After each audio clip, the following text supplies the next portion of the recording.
Assalamualaikum dan salam sejahtera. Kembali bersama dengan kami dalam rancangan Hello Doktor yang pastinya akan menceriakan hari Ahad ataupun hujung minggu anda. Hari ini 4 Disember 2022. Bertemankan saya Ani Mizati. Apa khabar agaknya anda yang berada di rumah ataupun di mana sahaja anda berada? Kita harapkan yang terbaik dan ikuti perbincangan kami sepanjang 1 jam ini untuk perkongsian tentang topik masih lagi kondisi kesihatan anda. Kali ini kita akan bawakan tentang topik kanser rahim. Ini antara kanser yang pastinya perlu kita perhalusi ataupun membezakan bagaimana agaknya simptom, gejala awal, rawatan yang terbaik. Jadi anda di rumah senang-senangkan keadaan dengan keluarga sambil-sambil tu timba ilmu pengetahuan supaya hari ini dapat banyak perkongsian daripada kami dan juga pakar pastinya. Tapi sebelum tu boleh ikuti kami di Facebook Hello Doktor TV3 dan juga boleh hubungi kami nanti kalau kita buka talian. Simpan dahulu nombor telefon ni 0377261603 seperti mana yang tertera di kaca TV anda. Dan kalau mungkin tidak keberatan, titipkan soalan di poster yang telah pun kita pamerkan di Hello Doktor TV3 Facebook supaya nanti ada pakar yang boleh raikan dengan satu pandangan yang jelas dan juga nyata maupun sahih untuk anda dapat tahu tentang apa sebenarnya yang kita katakan tentang kondisi kesihatan bagi kaum wanita, iaitu kanser rahim. Okey, kanser rahim dan pastinya anda juga di luar sana tahu ataupun ada pengalaman boleh kongsikan. Kita perkenalkan sahaja terus pakar perunding obstetrik dan juga ginekologi Institut Kanser Negara, Dr. Jamil Omar yang bersama dengan kita pada hari ini. Assalamualaikum Doktor. Waalaikumsalam. Okey Doktor, pertama kali juga kita bersua Doktor. Terima kasih hadir dan juga bersama-sama dengan kami dalam rancangan Hello Doktor. Terus sahaja kita nak fahami, kalau kita bercakap tentang kanser rahim ni, pastinya sebelum itu kita harus fahami tentang anatomi rahim manusia terlebih dahulu. Mungkin Doktor nak kongsikan di awal ini, silakan. Okey, so kita boleh paparkan gambar alat kelamin wanita. Okey, daripada alat kelamin ini nanti kita akan dapat bahagikan kawasan mana yang kita katakan terdapatnya kanser rahim, iaitu di bahagian atas garis merah dan di bawah garis merah adalah cervix ataupun pangkal rahim dan kanser yang berlaku di sana adalah kanser pangkal rahim. Jadi adalah sangat penting untuk kita bezakan kanser rahim dan juga kanser pangkal rahim kerana walaupun alat kelamin ini adalah satu organ tetapi penyakit yang berlaku di sana adalah berbeza dan rawatannya juga adalah berbeza. Ya, okey, itu sedikit pengenalan awal. Kalau anda dapat bezakan ada garisan merah di sebentar tadi seperti mana doktor kongsikan, sebab kami ataupun mungkin ramai juga di luar sana yang kurang cakna untuk perbezaan penyakit ataupun kanser ini kan, seperti mana doktor kongsikan tadi. Okey doktor, mungkin ramai wanita yang agak gerun takut sebab bila dengar tentang kanser ni rawatannya dibuang ataupun mungkin rawatan-rawatan seperti terapi dan sebagainya perlu dilalui oleh mereka. Mereka sangat gentar atau takutkan dengan apakah yang akan dilalui oleh mereka. Mungkin doktor nak kongsikan bagaimana ianya terjadi, bagaimana boleh berlakunya kanser rahim pada wanita. Sebenarnya doktor belum lagi ada jawapan untuk apakah puncanya berlaku kanser rahim. Walau bagaimanapun kita tahu terdapat mutasi pada sel-sel lapisan dinding dalam rahim dan apabila mutasi ini berlaku, sel-sel tadi akan tumbuh tanpa kawalan dan akhirnya akan menimbulkan satu ketumbuhan besar yang mengganggu pada organ-organ sekitarannya lah.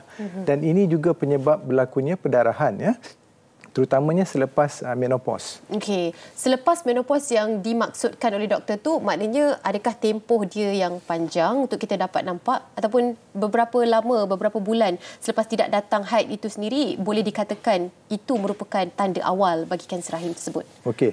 So untuk memudahkan apabila kita sudah menopause, tak kiralah baru ataupun sudah lama, maka tiada lagi perdarahan haid seperti wanita yang belum menopause.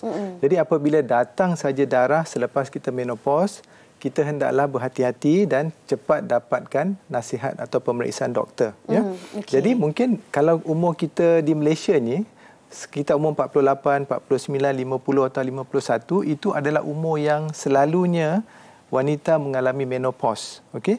Dan apabila kita nak menopause ni, mula-mula perdarahan kita mungkin 2-3 bulan baru datang sekali. 4-5 bulan sekali dan akhirnya apabila 1 tahun penuh kita tidak ada haid, barulah kita kata menopause. Selepas waktu ini, kalau ada lagi berlaku perdarahan, maka kita kena cepat berjumpa doktor. Perdarahan yang seperti haid juga untuk kita kenal pasti jenis itu? Boleh perdarahan seperti haid, tapi boleh juga perdarahan yang sedikit. Ataupun setengah wanita, mereka mempunyai cairan ataupun lelehan lendir yang berwarna merah cair ataupun coklat. Ini juga merupakan salah satu tanda-tanda perdarahan ataupun tanda awal kanser rahim. Okey, jadi bila kita dah mungkin kenal pasti pada peringkat umur yang tertentu tu, kita dah dapat tahu ataupun didiagnosis ada risikonya kanser. Maknanya pada peringkat kita umur awal yang masih lagi datang haid macam biasa dan sebagainya, kita tak dapat nak kenal pasti dengan simptom dan juga gejalanya. Okey. Pada orang yang belum menopause, yang muda, juga berisiko untuk mendapat kanser rahim lah. Tapi peratusannya adalah rendah berbanding dengan orang yang sudah menopause. Jadi pada orang muda, yang mempunyai perdarahan yang panjang dan heavy, dan ia tidak teratur. Lebih-lebih lagi kalau kita mempunyai susuk badan yang obes, ataupun overweight, dan juga kita tidak pernah hamil, tak pernah melahirkan. Ini adalah wanita yang berisiko, wanita bermuda yang berisiko mendapat kanser rahim. Okey, kita nak tanya juga tentang statistik kerana apa yang kita fahami ada perbezaan tentang kanser cervix dan juga kanser rahim. Mungkin doktor nak kongsikan juga antara yang boleh kita fahami tentang statistik terbaru kanser rahim pada dalam kalangan wanita 2012 hingga 2016 ni, doktor. Okey. Kalau ikut Malaysia, statistik kanser kita keluarkan setiap 4 tahun lah. So kalau kita tengok secara umum daripada 2007 ke 2011 berbanding 2012 ke 2016 terdapat peningkatan sebanyak 11% lah kejadian kanser. Dan kalau kita tengok di kalangan wanita, top of the list adalah kanser payudara, almost 34% lah. Jadi kalau kita kumpulkan semua wanita yang ada kanser, 1 daripada 3 kita akan dapat kanser payudara. Begitu tinggi. Jadi saya harap wanita di luar sana kena cakna lah pasal kanser payudara ni. Tapi kalau kita tengok kanser rahim, dia terletak di tangga yang ke-6. Walaupun demikian, sekarang ni kita dapati peningkatan kanser rahim kerana mungkin masyarakat di luar sana sudah mula sedar bahawa perdarahan selepas menopause adalah bahaya. Jadi mereka cepat dapatkan rawatan, maka kita dapat kesan di peringkat awal. Ya, itu dia kan. Sedikit kalau mungkin anda dapat kenal pasti gejala ataupun simptom dengan begitu awal, peratusan untuk sembuh itu, peratusan untuk mendapatkan rawatan awal itu lebih tinggi dan juga mungkin lebih harapan dengan lebih baiklah. Okey, doktor, kabarnya ada tahap juga tentang kanser rahim ni. So sebelum saya cakap pasal tahap, saya tambah sikit lagi tadi. Mungkin juga populasi masyarakat kita sekarang ni banyak yang mempunyai masalah overweight ataupun obese. Dan kita tahu masalah obesity ni dia merupakan salah satu faktor risiko yang boleh menjurus kepada kanser rahim. Jadi kalau wanita muda pun kalau dia agak obese, periodnya panjang, kemudian tak teratur, perlulah dapatkan rawatan doktor awal. Mengenal pasti bagaimana kondisi sebenar kan? Selalunya disebabkan oleh ketidakstabilan hormon, tetapi apabila doktor telah beri rawatan hormon, masalah masih berterusan, maka dapatkan rujukan pakar untuk buat pemeriksaan rahim. Okey, itu antara penjelasan awal bagaimana anda perlu fahami perbezaan kanser cervix dan juga kanser rahim. Begitu juga bukan sahaja mereka yang menopause mempunyai risiko yang tinggi, tetapi ada juga risiko itu mungkin sedikit rendah lah dalam kalangan mereka yang muda. Cuma beberapa faktor dan juga tanda-tanda yang kan kita perhalusi dengan lebih dalam lagi. Tapi sebelum tu kita nak baca sedikit komen dan juga pertanyaan daripada rakan kita di Facebook. Ayo sama-sama kita saksikan. Izara Zulaika. Assalamualaikum. Waalaikumsalam. Apakah faktor pemakanan, contohnya makanan segera atau ubat-ubatan atau makanan pengawet yang berlebihan menjadi penyebab terjadinya kanser rahim ini? Okey, soalan yang pertama. Soalan yang kedua, apakah langkah sihat bagi golongan remaja, anak muda untuk mengelakkan terjadinya punca kanser rahim berlaku? Okey, Izara Zulaika, kita akan jawab soalan anda seketika nanti, tapi kita nak rehat seketika dulu, doktor. Boleh ya? Okey, rehat seketika, kembali selepas ini dalam Hello Doktor.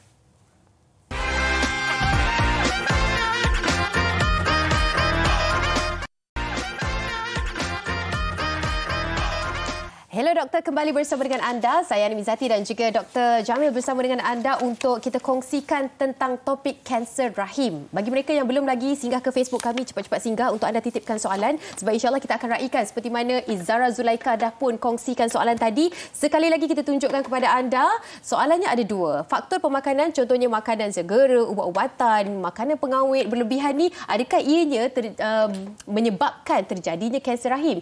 Dan soalan yang kedua, langkah sihat bagi mencegah punca kanser rahim dalam kalangan anak muda. Silakan doktor, mungkin ada penjelasannya.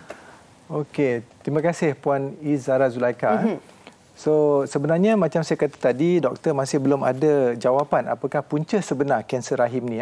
Tetapi secara umumnya kanser rahim adalah multifaktorial lah.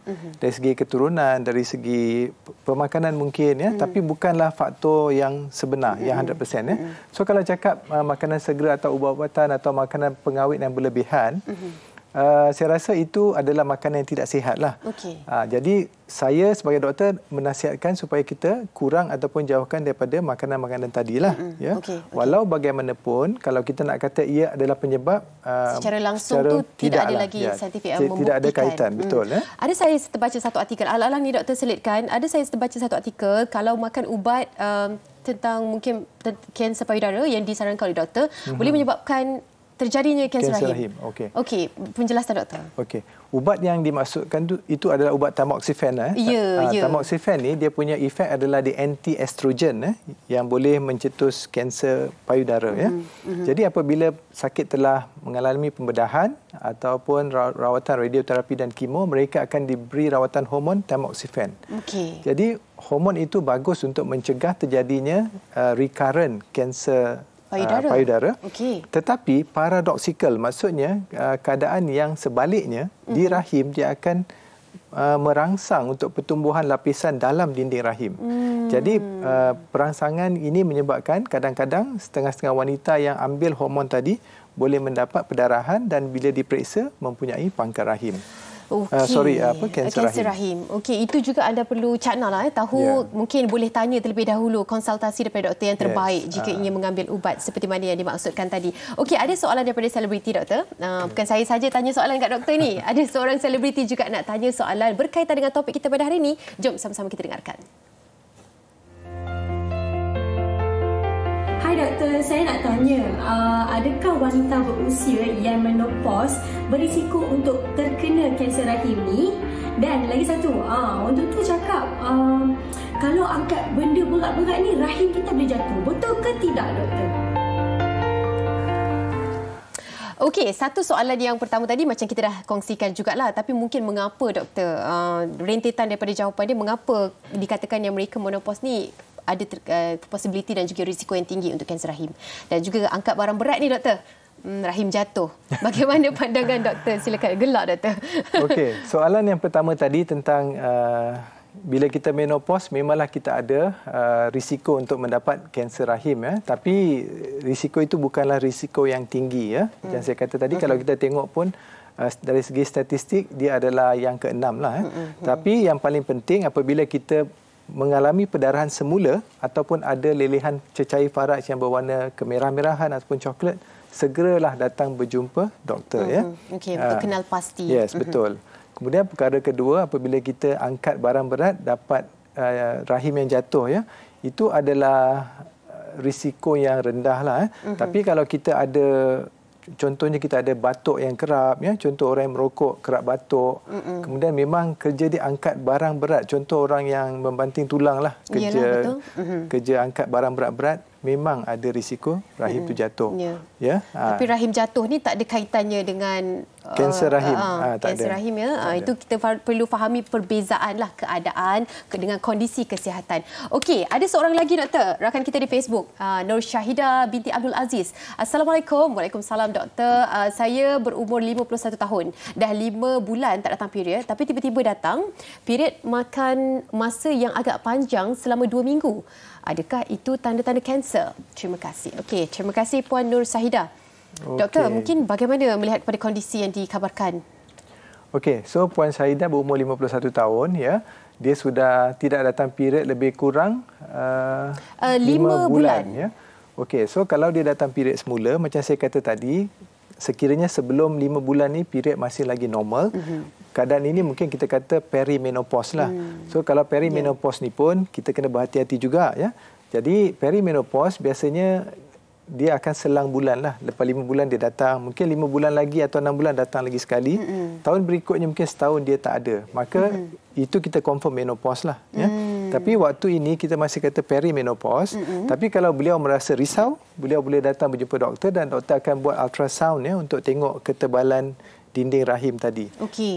Jadi kalau ketebalan dia sekadar dalam mungkin 8 ke atau ada bacaan yang rendah lah tak sampai 20 itu kita tak perlu risau Tapi kalau pendarahan masih lagi berterusan, eloklah jumpa doktor dan dapatkan sampel daripada dalam rahim.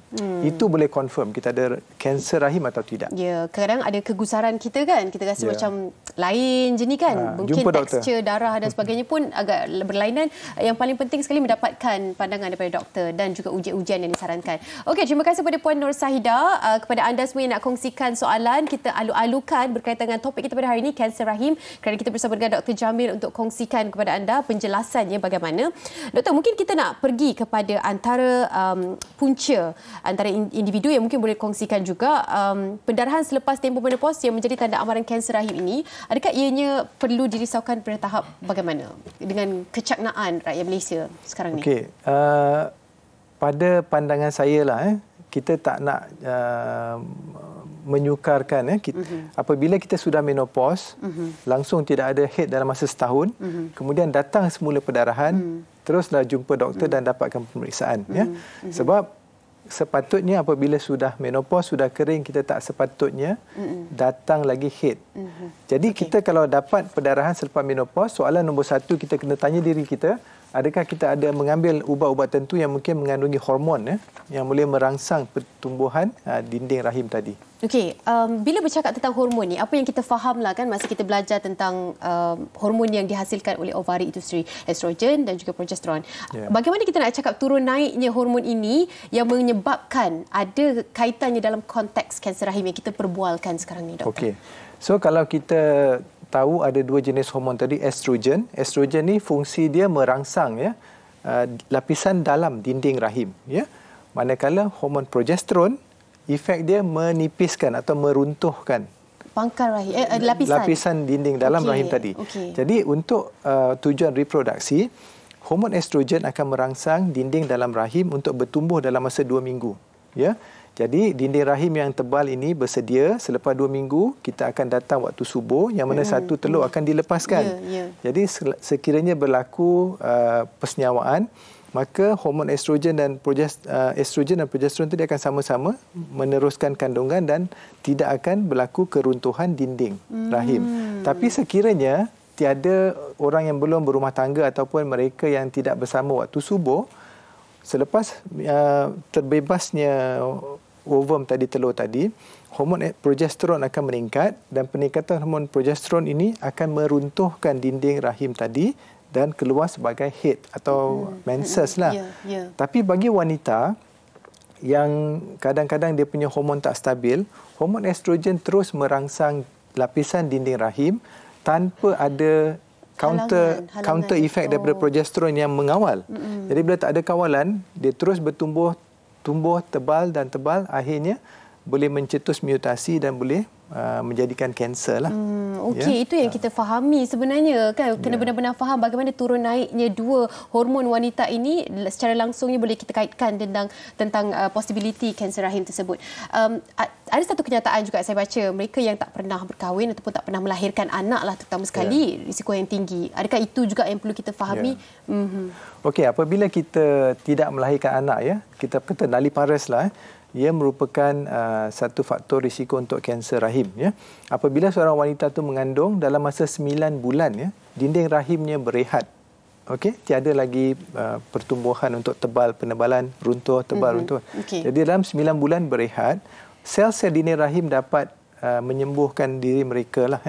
Tapi kalau berlaku penumbuhan, keruntuhan, penumbuhan, kita takut dalam proses tadi berlaku mutasi. Jadi kalau seorang wanita ada 5 orang anak, satu orang anak mengandung 9 bulan, kali 5, 45 bulan rahim dia berehat.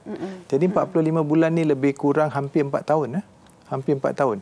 Berbanding orang yang tidak pernah melahirkan. Anak sikit seorang betul. Macam tu. Jadi waktu berehatnya dinding lapisan tadi, ia mengurangkan risiko untuk kanser. Sedangkan wanita yang tak nak melahirkan, tidak pernah melahirkan, proses penumbuhan, peruntuhan, berlaku tanpa henti. Jadi ini inilah salah satu sebab boleh berlakunya mutasi lah.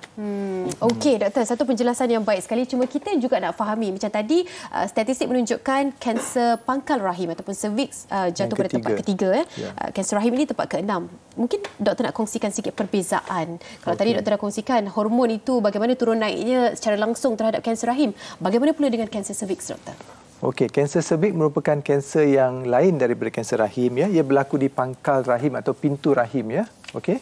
Dan penyebab utama kanser cervix 90% ke 98% adalah disebabkan oleh virus human papilloma, HPV ya. Okey. Okey, itu dia sedikit. Sekarang ni pun dah ada injection HPV yang disarankan juga. Betul. Mereka kadang-kadang ada yang tak tahu lagi, doktor. Saya pun baru tahu 2 tahun lepas tentang perkara ini. Doktor mungkin nak kongsikan sebagai kecanaan mereka sedikitlah secara ringkasnya. Okey. So sebenarnya kita baru habis pandemik COVID kan, maka kita bagi vaksinasi COVID. Tetapi yang berbeza sedikit adalah COVID ini dia bermutasi dengan cepat. Tapi untuk kanser pangkal rahim, human papilloma virus, ia tidak bermutasi dengan cepat.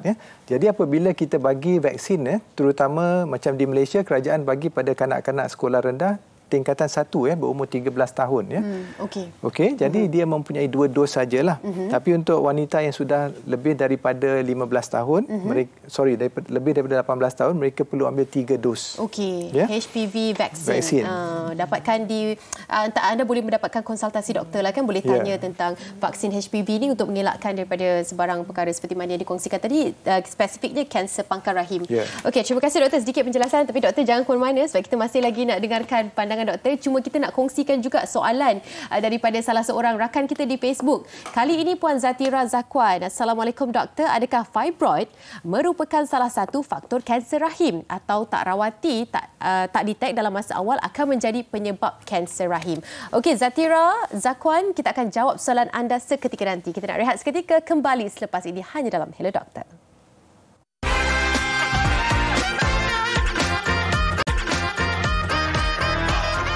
Hello Doktor, kembali bersama dengan anda semua. Kita faham tadi kita dah kongsikan berkaitan dengan topik kita pada hari ini, kanser rahim. Tapi kita nak rehat sekejap je. Kita nak bagi masa beberapa minit sebab kita nak kongsikan bersama dengan anda semua yang sangat pentingkan senyuman. Mereka yang suka senyum pastinya nak nampak gigi cantik kan? Bagaimana cara penjagaan gigi dan juga pembersihan gigi yang terbaik? Kadang-kadang nak pilih bros gigi yang betul. Kadang-kadang nak pilih toothpaste yang betul. Apakah antara perkara-perkara yang perlu anda ambil tahu? Jadi kita akan bersama dengan seorang pakar, iaitu pakar produk Helion, Rachel Gunn bersama dengan kita. Hai Rachel. Hai Ani. Thank you so much for being with us. Hari ini Rachel akan kongsikan bersama dengan anda antara soalan-soalan yang sentiasa bermain di fikiran mereka kan. Antaranya mereka selalu katakan apakah kesilapan yang besar yang selalu sangat kita lakukan semasa kita berus gigi. Mungkin Rachel nak kongsikan. Kesilapan yang paling besar dan kebanyakan orang ni ialah mereka tidak memberus gigi dengan teliti, termasuk di dalam gigi dan juga lidah. Lidah juga penting. Sekuat mana berus anda juga akan mempengaruhi bagaimana penjagaan mulut anda. Ia akan menyebabkan gusi kita menyusut, akan menghakis enamel dan kemudian menyebabkan gigi anda rasa sensitif. Jadi, ia tidak disyorkan untuk semua untuk memberus gigi secara kuat. Ya, kadang-kadang kita dah rasa macam kotor sangat lagi gigi hari ini kan. Kuat betul dia gosok gigi. Sebenarnya cara yang betul pun anda perlu fahami dan tahu bagaimana untuk berus gigi dengan betul. Rachel dah kongsikan tadi, ingat. Okey, mungkin faktor lain yang perlu dipertimbangkan bila kita cakap tentang cara pembersihan gigi. Okey, Ani. Ada juga penjagaan gigi yang betul. Tidak bergantung saja pada teknik memberus gigi, tetapi memilih berus gigi yang betul juga memainkan peranan yang penting. Jadi kita haruslah memilih berus gigi yang betul. Secara umumnya, berus gigi yang berbulu lembut dengan kepala kecil adalah paling ideal. Cuba cari berus gigi yang bulunya padat, akan menjadi lebih selesa dan memastikan gigi anda sentiasa bersih dan juga sihat. Bergantung pada berapa kuat anda memberus gigi, berus gigi yang berbulu sederhana keras, jika digunakan terlalu kuat, ia juga akan merosakkan gusi dan juga pelindung enamel gigi anda. Jadi janganlah berus terlalu kuat. Sebab kadang-kadang bila kita tak faham tentang apa risiko yang boleh terjadi dengan terlalu kuat anda memberus gigi, itu yang mereka mungkin tak dapat nak kenal pasti. Tiba-tiba je mungkin gusi berdarah, tiba-tiba je mungkin ada je perkara-perkara kondisi gigi yang mereka perlu pula perbaiki kemudian hari. Okey, kali ini kita nak cerita tentang ubat gigi dan juga berus gigi daripada Sensodyne Deep Clean. Bagaimana? Rachel nak kongsikan bersama dengan kami. Selain itu, apabila anda menggunakan berus gigi anda haruslah gantikan setiap 3 hingga 4 bulan. Jadi pastikan ia sentiasa kering dan sentiasa dalam posisi yang tegak. So, Ani cerita tentang Sensodyne Deep Clean, ubat gigi dan juga toothpaste atau berus gigi. Untuk Sensodyne Deep Clean, bulu tirus yang lebih lembut ini dia direka untuk gusi yang sensitif. Jadi apabila anda menggunakan berus gigi ini, kita kena pastikan permukaan gigi dan gusi sangat lembut di sepanjang gusi anda. Ubat gigi Sensodyne Deep Clean pula, ia bertindak di dalam gigi untuk membantu melegakan gigi sensitif. Tapi anda harus pastikanlah berus gigi 2 kali sehari. Ubat gigi ini dikuasakan dengan teknologi foam boss dan ini boleh menyebabkan kita rasa segar. Dan juga kesegaran ini ialah berpanjangan. Tetapi kita haruslah memastikan kita berus gigi 2 kali sehari. Ubat gigi Deep Clean ini akan memberi pembersihan mendalam. Apabila anda memberus dengan betul, akan memberi kesegaran yang berkekalan dan perlindungan harian untuk gigi anda. Jadi ia adalah paling penting daripada melindungi daripada gigi sensitif. Yang paling penting sekali bagi mereka yang ada gigi sensitif inilah perkara yang perlu kita jaga-jaga. Okey, kita bercakap tentang pemilihan ubat gigi. Bagaimana kita nak tahu ubat gigi yang kita pilih tu betul ataupun mungkin sebaliknya? Okey. Untuk memilih penggunaan ubat gigi ini paling penting ialah kita harus memilih ubat gigi yang ada kandungan Florida. Dan ini adalah amat penting kerana Florida boleh membantu daripada mencegah gigi kita mereput, terutamanya untuk orang dewasa. Manakala untuk kanak-kanak kecil pula, sedikit ubat gigi Florida ini sudah cukup. Sebelum memberus, kita kena pastikan kita melincirkan berus gigi kita dengan sedikit air dan kemudian kita sapukan ubat gigi yang jumlahnya sebesar kacang pih di hujung berus gigi anda. Okey, itu dia antara tips penting bagaimana penjagaan gigi supaya gigi kita sentiasa nampak cantik. Bukan saja cantik kan, sebab kadang-kadang macam-macam rawatan gigi sekarang yang boleh instan cantik. Tapi yang paling penting bersih. Bersih dan juga tidak berlakunya kondisi-kondisi gigi yang mungkin akan membahayakan kesihatan kita. Terima kasih Rachel Gan selaku pakar produk Helian yang bersama dengan kita pada hari ini berkongsi, dan juga ini antara tips yang sangat penting. Kalau anda terlepas, jangan risau, boleh saksikan siaran ulangan kami di YouTube nanti untuk anda mengetahui yang penting tentang Sensodyne Deep Clean. Okey, kita nak sambung perbincangan kita tentang topik kita pada hari ini, iaitu kanser rahim. Kali ini laporan khas yang dibawakan kepada anda semua untuk pembedahan kanser rahim yang berada pada tahap 1 dan juga tahap 3. Jom sama-sama kita saksikan.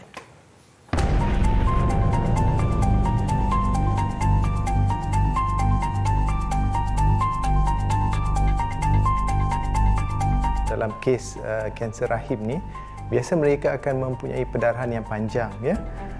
Lebih-lebih lagi kalau pesakit itu sudah pun menopause.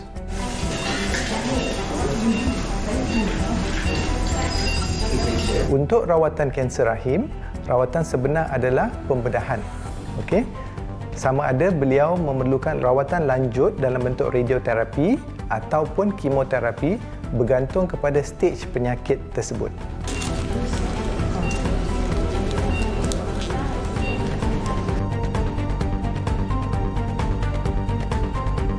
Untuk hari ini, saya ada 2 kanser rahim.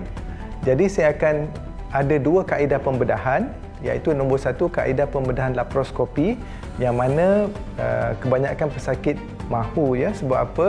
Pesakit sudah boleh bangun dan berjalan pada hari kedua, ya, dan sakit yang mereka alami sangat minima kerana kami tidak buka dinding perut mereka.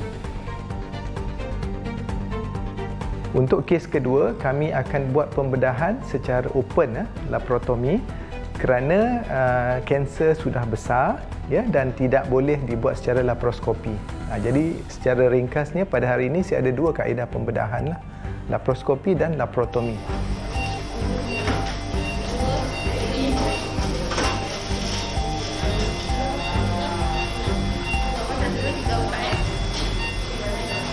Sebenarnya beliau datang dengan pendarahan selepas menopause lah ya. Dan apabila kami buat pemeriksaan ultrasound, kami dapati dinding rahim sangat tebal ya, lebih kurang 20 mm. Biasanya untuk orang yang menopause, dinding rahim sepatutnya 4 mm atau kurang.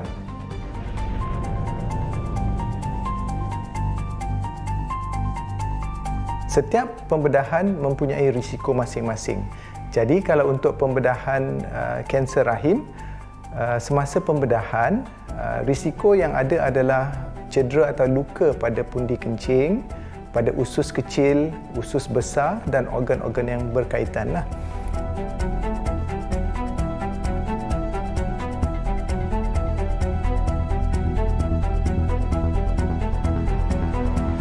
Pada masa yang sama juga ada risiko berlaku perdarahan ya. Dan juga ada risiko seperti wound infection yang perlu dressing dan juga secondary suturing, dan juga ada risiko lewat seperti kalau pesakit kanser rahim kita buang dia punya kelenjar limpa di pelvis, maka beliau ada lebih kurang 10% ke 20% risiko bengkak kaki ya, disebabkan oleh lymphedema.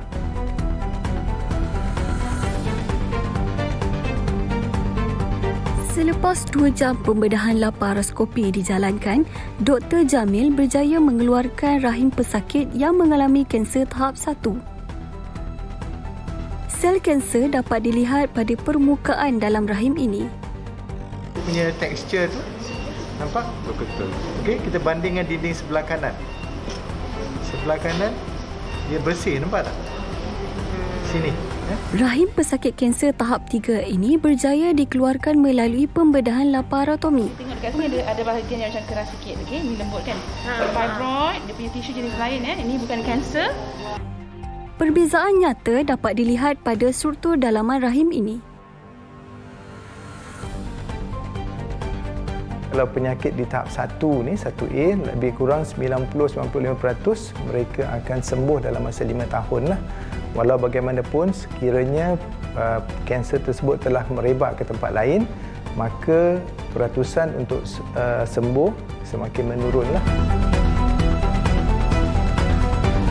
Baik, tadi 2 pembedahan yang telah pun dilaksanakan oleh Dr. Jamil sendiri bersama dengan saya. Di awal tadi dah kongsikan. Doktor, mungkin apa yang kita nak kongsikan di sini, fibroid tu tadi. Kan? Okay. Bila ditunjukkan tadi rahim yang telah pun dikeluarkan, ada fibroid juga di situ. Jadi fibroid yang duduknya di tepi dinding rahim tadi, dia tak ada kaitan dengan kanser rahim lah. So mungkin dalam soalan Facebook tadi yang bertanya adakah fibroid mempunyai kaitan dengan kanser rahim, maka tak ada kaitan lah. Cuma fibroid ini, kalau kita tidak dapat rawatan, biasanya presentasi fibroid adalah perdarahan juga. Ya? Jadi bila kita jumpa doktor buat pemeriksaan ultrasound, mereka akan dapat nampak fibroid tadi. Ya? Jadi dia tak ada kaitan dengan kanser. Kalau mungkin anda tertanya, apa sebenarnya soalan yang ditanya? Okey, kita ulang semula. Ini soalannya daripada rakan kita di Facebook. Zatira Zakwan, Assalamualaikum doktor. Adakah fibroid merupakan salah satu faktor kanser rahim? Atau tak rawati, tak detect dalam masa yang awal ni akan menjadi penyebab ke untuk kanser rahim? Ini jawapan dia mungkin sedikit rentetan. Kalau kita tak kenal pasti daripada peringkat awal. So kalau fibroid ini kita tak kenal pasti dari peringkat awal, nombor 1 dia akan menyebabkan perdarahan yang heavy lah. Kadang-kadang boleh sampai kita kena masuk darah. Dan perkara kedua, untuk fibroid ni bertukar kepada kanser sangat-sangat jarang lah.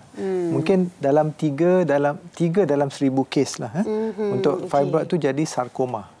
Kanser yang bertukar daripada fibroid. Okey, itu dia sedikit penjelasan. Mungkin dapat memuaskan hati dengan anda dengarkan pandangan ini. Tidak ada kaitan ataupun sangat kecil peratusannya yang akan terjadinya daripada fibroid kepada kanser rahim. Okey, kita tidak berdua sahaja untuk segmen pada kali ini. Kita nak perkenalkan kepada anda seorang pesakit yang sudi berkongsi pengalaman dan juga kondisi terkini, Cik Nora Bidrus. Assalamualaikum. Waalaikumsalam. Terima kasih bersama dengan kita pada hari ini di Hello Doktor. Cik Nora, mungkin kabarnya pada usia 35 tahun. Cik Nora dikatakan didiagnos ada kanser rahim dan mungkin pengalaman ataupun detik itu nak dikongsikan bersama dengan kami. Silakan. Okey, sedikitlah saya kongsi. Mula-mula kita tahu yang kita dapat tahu yang kita ada kanser, terkejut, lepas tu kita sedih, lepas tu dah fikir dah. Benda pertama kita fikir bila kita tahu kita kanser ni mati. Kita kan fikir terus kita mati ni, macam tu. Lepas tu terus pergi jumpa ibu bapa, saya terus ceritalah apa yang berlaku kat saya, keputusan yang saya terima. Lepas tu memang sedih lah. Seminggu saya kurungkan diri juga. Tapi dengan pesan ibu bapa, dekatkan diri dengan Allah. Benda pertama, mengadu dengan Allah. So apa-apa tu sebab kita yang tentukan ni semua dia. Kita jaga makan macam mana pun, kita jaga kesihatan macam mana pun, kita dapat keputusan macam ni, apa nak kena buat. So benda pertama saya buat, kita rohani kita bersihkan rohani kita. Benda pertama kita nak cuba positif tu.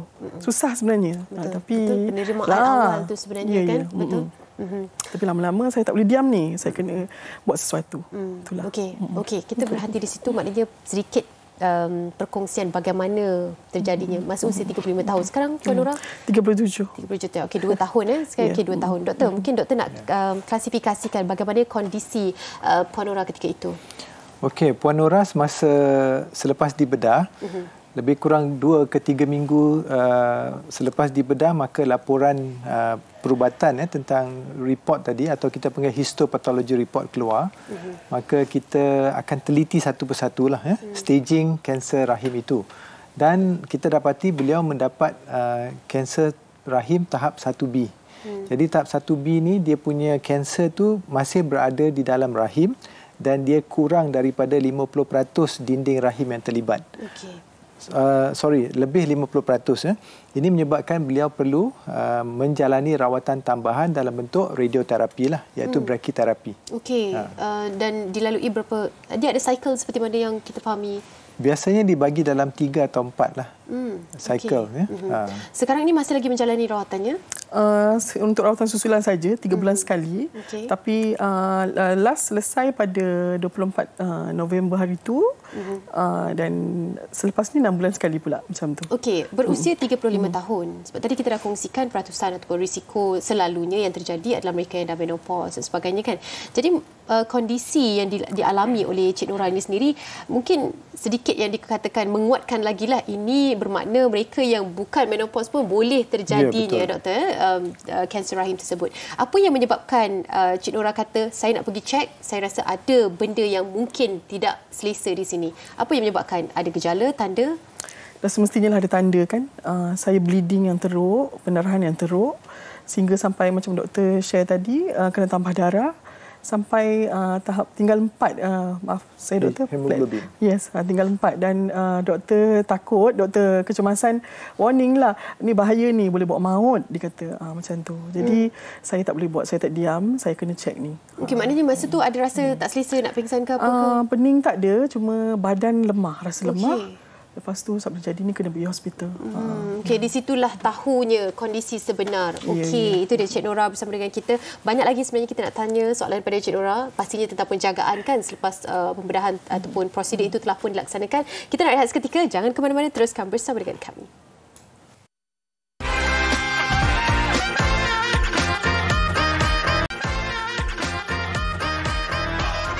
Baik, sejauh mana kita faham tentang kanser rahim? Hari ini kita harapkan perbincangan daripada awal tadi sehingga ke saat ini dapat membantu sedikit sebanyak untuk anda kenal pasti apakah tanda awal, gejala maupun perbezaan kanser rahim dan juga kanser cervix. Dan kali ini bersama dengan Cik Nora, kalau mungkin yang baru saja menyaksikan kami dan juga Dr. Jamil dari awal tadi dah bersama dengan kita, seorang pesakit yang sudi berkongsi pengalaman bagaimana keadaan terkini. Dan kali ini kita nak tahu tentang apakah rawatan susulan yang dilalui sekarang ini. Doktor mungkin nak kongsikan terlebih dahulu rawatan susulan yang dijalani oleh Cik Nora. Apabila kita telah selesai pembedahan dan juga rawatan tambahan sama ada dalam bentuk radioterapi atau kemoterapi, kita akan jalani follow up. Jadi secara umumnya follow up pesakit kanser adalah selama 5 tahun. Dalam 2 tahun pertama kita akan jumpa setiap 3 bulan. Ya, kita akan periksa, ambil smear macam kita buat pap smear tu, dan juga kita akan buat ultrasound ya, tengok kalau ada ketumbuhan yang kita dapat nampak ya di dalam abdomen lah. Selepas 3 bulan sekali selama 2 tahun, kalau kanser tak berulang, tahun ke-3, ke-4, ke-5 kita akan jumpa 6 bulan sekali. Selepas tahun ke-5 kalau tiada kanser berulang, kita kata pesakit itu sudah sembuh. Okey. Ya? Dan pesakit yang sembuh akan di follow up setahun sekali seumur hidup. Untuk kena pasti dan untuk mengetahui kondisi terkini sahaja. Betul. Okey, Cik Nora, mungkin ada yang tertanya sebab tadi ada juga komen-komen yang mengatakan macam mak dia akan jalani pembedahan dan sebagainya. Penjagaan selepas pembedahan tu, mungkin Nora nak kongsikan secara peribadinya bagaimana dan apakah yang dilakukan secara ringkas yang boleh kita fahami? Tentu kita jaga kawasan operation tu. Pertama kena jaga tak boleh angkat berat. Dalam tak berapa tahun pertama tu kita elak angkat yang berat-berat, terlalu berat.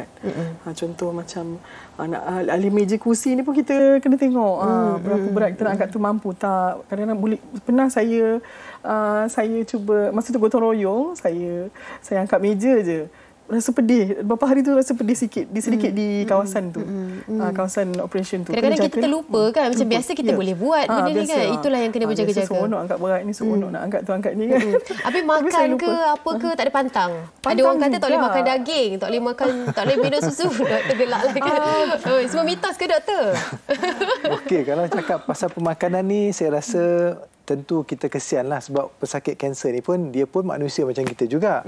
Kalau kita makan, dia orang tak makan, susahlah, sedihlah kan. Lagi Okey, sebenarnya betul. Kan individu tu. Sebenarnya pemakanan tidaklah mencetus kanser ya. Ada orang kata tak boleh makan daging, tak boleh minum susu, tak boleh makan gula ya. Sebenarnya daging tu tak ada pun punca kanser. Cuma kalau kita makan daging bakar, bahagian arang tu kita makan, itu boleh mencetus kanser. Itu kita tahu ya. Tapi daging tu semata-mata bukanlah pencetus kanser. Tapi kita tak galakkan selalu makan daging sebab daging ni keras. Kadang-kadang kita kunyah tak lumat, kita dah telan. Jadi di dalam pun tidak ada gigi untuk hancurkan. Ya. Jadi kalau kita kurang membuang air besar, jadi dia jadi toksin dalam badan lah.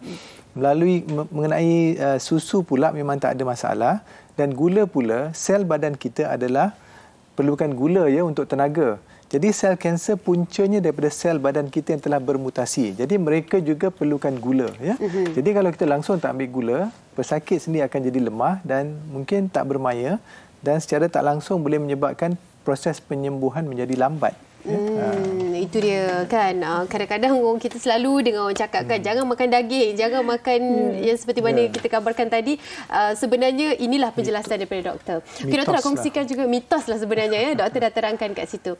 Nak kongsikan juga tentang dua perbezaan laparoskopi dan juga laparotomi ini secara ringkasnya doktor. Okey, tadi macam semasa kita tunjuk klip video saya buat pembedahan tadi, saya ada dua kaedah, iaitu laparotomi, pembukaan dinding badan secara biasa. Kita tahu parutnya besar, dan kaedah kedua adalah laparoskopi ya. Jadi laparoskopi ni kalau kita nampak parutnya sangat kecil ya, sebab kita tak buka langsung dinding badan. Jadi advantage-nya nombor satu, sakit adalah sangat kurang ya. Nombor dua, pesakit boleh bangun berjalan dalam masa 24 jam selepas pembedahan ya. Berbanding kalau orang yang dibuat laparotomi mungkin ambil masa 2 atau 3 hari baru boleh bangun ya. Dan sakitnya lebih. Dan yang paling ketara sekali, kita tengok dari segi kosmetik. Betul. Ada parut yang panjang berbanding yang parut yang sedikit ya. Jadi ini adalah advantage ya kalau kita guna laparoskopi sebagai kaedah pembedahan. Walau bagaimanapun hanya kanser di peringkat awal sahaja yang boleh menjalani operation secara laparoskopi ya, dan saiz tumor adalah kurang dari 2 cm dan dia daripada kanser yang grade 1 yang tidak agresif. Bagi grade 2, grade 3 tidak digalakkan. Okey, macam seperti kondisi Cik Nora sendiri, jalani prosedur yang mana satu? Laparoskopi. Laparotomi itu tapi dengan tegak. Dengan menegak. Dia boleh jadi kita tengok kalau sekiranya rahim tu besar, maka kita terpaksa naik tinggilah daripada atas pusat seperti dalam pesakit ini. Tapi kalau sekiranya rahim tu kecil, kita boleh buat di bawah pusat lah, tegak. Okey, itu dia sedikit rawatan ataupun jenis pembedahan yang dilaksanakan oleh, macam tadi kita dah tunjukkan kan, gambaran yang lebih jelas lagi apakah antara rawatan ataupun pembedahan yang boleh dilaksanakan jika mereka berada dalam situasi kanser rahim. Okey, Cik Nora mungkin nak kongsikan juga keadaan selepas pembedahan. Bagaimana, apa yang dirasai mentally, physically kan, selepas anda tahu yang mungkin ada possibility-nya untuk lebih baik lagi? Saya mula-mula memang kita tahu yang rahim ni penting. Bila tak ada tu, kita rasa ya Allah, nak jadi apa ni lepas ni, macam mana kita teringin nak ada anak, kita tak pernah ada anak kan. Jadi saya fikir selepas ni saya mulakan dengan cerita baru. Kita tahu kita tak boleh nak mengharap kita mungkin boleh ambil anak angkat dan sebagainya. Saya lebih positif lah. Walaupun kita tahu di sekeliling kita, bila kita borak tentang anak-anak ni, kita sensitif sikit lah bunyi dia kan. Jadi saya rasa tak ada masalah lah tu. Yang penting saya sihat, saya boleh teruskan hidup seperti biasa dan happy, yang penting happy. Kan, kena ada kekuatan tu kan. Masya Allah, Cik Nora, betul. Sebenarnya hari ini saya nak bertanya pun, saya khawatir dan juga memilih perkataan yang sensitif. Tapi bila berjumpa dengan Cik Nora yang sangat cekal dan juga mampu berkongsi saat yang sangat detail lah kan dengan kita, inilah sebenarnya yang dialami. Dan kekuatan tu tak datang daripada lain, sendiri-sendiri yang perlu kuat.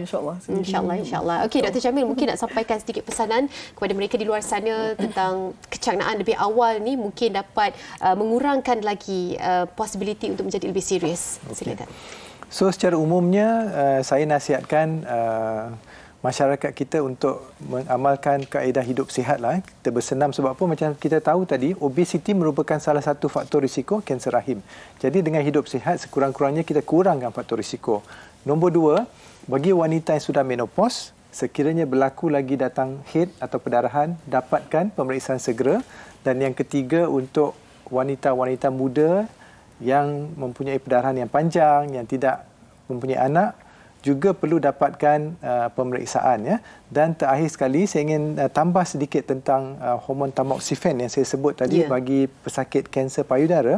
Sekiranya doktor anda telah memulakan rawatan tamoxifen, jangan jadi takut untuk ambil apabila saya kata tadi ada berkaitan, tapi dia bukan 100% menyebabkan kanser rahim. Cuma dia ada berkaitan. Jadi sekiranya anda makan tamoxifen, anda ada perdarahan, segeralah dapatkan pemeriksaan doktor. Ya, kan confirm terus kan. Macam mana pun pemeriksaan doktor, konsultasi doktor sangat-sangat penting. Okey, terima kasih Dr. Jamil berkongsi dengan kita. Cik Nora, secara ringkasnya apa pesanan kepada mereka di luar sana, para wanita, mungkin daripada anda sendiri, silakan. Okay, kita sampaikan ni dengan orang kata semangat sebenarnya.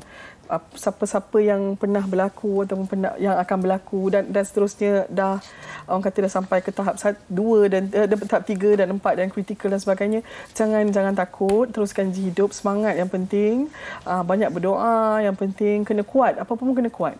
Sebenarnya daripada diri kita, jangan bila kita dengar kita sakit tu kita rasa lemah, kita rasa down, kita rasa stres. Memang saya sendiri pun nak jadi kuat tu ambil masa, itu memanglah tentu.